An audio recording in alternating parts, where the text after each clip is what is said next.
শুরু করছি mad for you, লেখিকা তানিয়া খাতুন। প্রথম পর্ব। শহরে সবচেয়ে নামকরা ক্লাব। ক্রিশ খান মদের নেশায় চুর হয়ে একটার পর একটা মেয়ের সঙ্গে চুম্বনে মাতোয়ারা হয়ে উঠেছে। ডান্স ফ্লোরে চলছে চরম হইচই, ছেলেমেয়েরা নাচছে আর সঙ্গীতের তালে দুলছে। আর এই ভিড়ের মাঝে সবচেয়ে আকর্ষণীয় ব্যক্তি হলো ক্রিশ খান।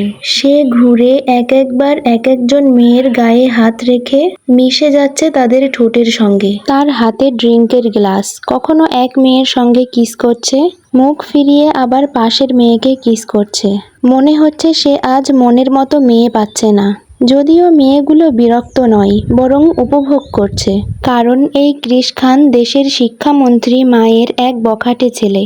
উচ্চতা 6 ফুট, পেশি বহুল শরীর, জিমে ঘাম ঝরানো বলিষ্ঠ গঠন, রং শ্যামলা, কিন্তু মুখে এক অদ্ভুত আকর্ষণ। তার হাসিটাই মেয়েদের পাগল করে দেয়। লোকে বলে তার সেই বাঁকা হাসি যে কোনো মেয়েকে সিডিউস করার মতো ক্ষমতা রাখে। চুলগুলো লম্বা, কপাল পর্যন্ত পড়ে থাকে, তাতেই তাকে আরো মারাত্মক লাগে। তার জীবনে 2টা নেশা, একটা মদ আর একটা মেয়ে। প্রতিদিন নতুন নতুন মেয়ে দরকার, তা না হলে নিজেকে টিকিয়ে রাখতে ড্রাগস নিতে হবে। প্রায় 10 জন মেয়েকে চুমু খাওয়ার পর ক্রিশের শিকারী চোখ থামে এক মেয়ের উপর। শিকারীর মতো চোখে তাকিয়ে হাতে থাকা গ্লাসটি শেষ করে মুখ মুছে মেয়েটিকে ইশারা করে। মেয়েটা হেসে সরে যায় পাশে, আর ক্রিশ সেদিকে এগোয়। ঠিক তখনই ক্রিশের সামনে আসে তার ঘনিষ্ঠ বন্ধু আমান। আমানকে উদ্দেশ্য করে ক্রিশ বলল, রুম নাম্বার বল, fast, I am out of control.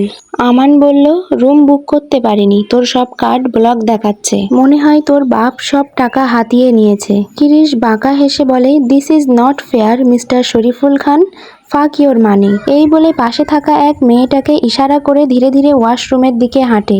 আমান ভয় পায়, কারণ ক্রিশ রেগে গেলে ভয়ানক হয়ে যায়। সব ভাঙচুর তো করবেই, তার সাথে নিজেরও ক্ষতি করবে। তাই পিছন পিছন ছুটে যায়, কিন্তু ক্রিশ ঢোকার সঙ্গে সঙ্গেই দরজা বন্ধ করে দেয়। আমান দরজার সামনে দাঁড়ায়, ভেতর থেকে জোরে আওয়াজ আসছে, নিজের ক্ষতি করিস না, বেরিয়ে আয়। ভেতর থেকে আরো জোরে আওয়াজ আসে। সে দরজায় ঠকঠক করে ধাক্কাতে থাকে প্রায় 10 মিনিট ধরে। শেষে দরজা খুলে ক্রিশ বেরিয়ে আসে প্যান্টের চেন লাগাতে লাগাতে। আমান অবাক হয়ে তাকায়। ক্রিশ বলল, 10 মিনিটে কি হয় রে স্টুপিড, একটু শান্তিতে করতেও দিবি না?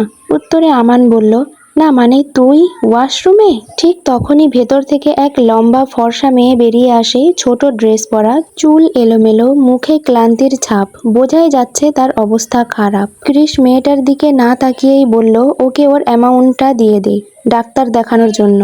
এই বলে সে দাঁড়ায় না, চলে যায় পাশ কাটিয়ে।